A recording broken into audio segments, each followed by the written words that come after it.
আসসালামু আলাইকুম, কেমন আছেন সবাই? আপনারা আমার হাতে একটি জিনিস দেখতে পাচ্ছেন, এটি সবাই চেনেন, এটি হচ্ছে হারিকেন। আজকে কেন আমি হারিকেন নিয়ে ভিডিও বানাচ্ছি? আজকের এই ভিডিওটা সব থেকে বেশি গুরুত্বপূর্ণ।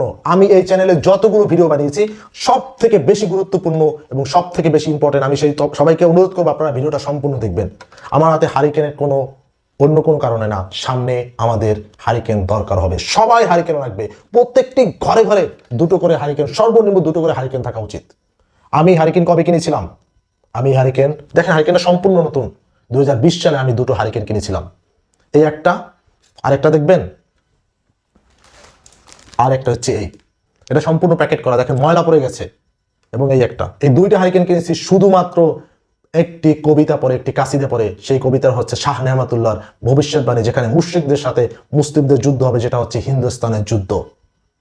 আপনারা ইতিমধ্যে দেখতে পাচ্ছেন কিভাবে কিভাবে হিন্দুস্তান কিভাবে আপনার ভারত বাংলাদেশের উপরে নির্যাতন করছে এবং বাংলাদেশকে তাদের পায়ের তলায় রাখার জন্য চেষ্টা করছে। কয়েকদিন ধরে চাঁপাইনবাবগঞ্জে শিবগঞ্জে বর্ডারে বাংলাদেশের উপরে বিভিন্ন রকমের সাউন্ড গ্রেনেড মেরেছে এই বিএসএফ।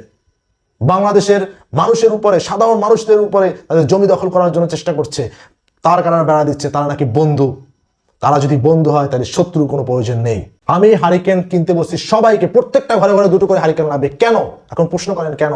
কারণ আমরা জানি জুলাই বিপ্লবে সর্বপ্রথম কি হয়েছিল? বাংলাদেশের ইন্টারনেট বিচ্ছিন্ন করা হয়েছিল, বাংলাদেশের বিদ্যুৎ বিচ্ছিন্ন করা হয়েছিল।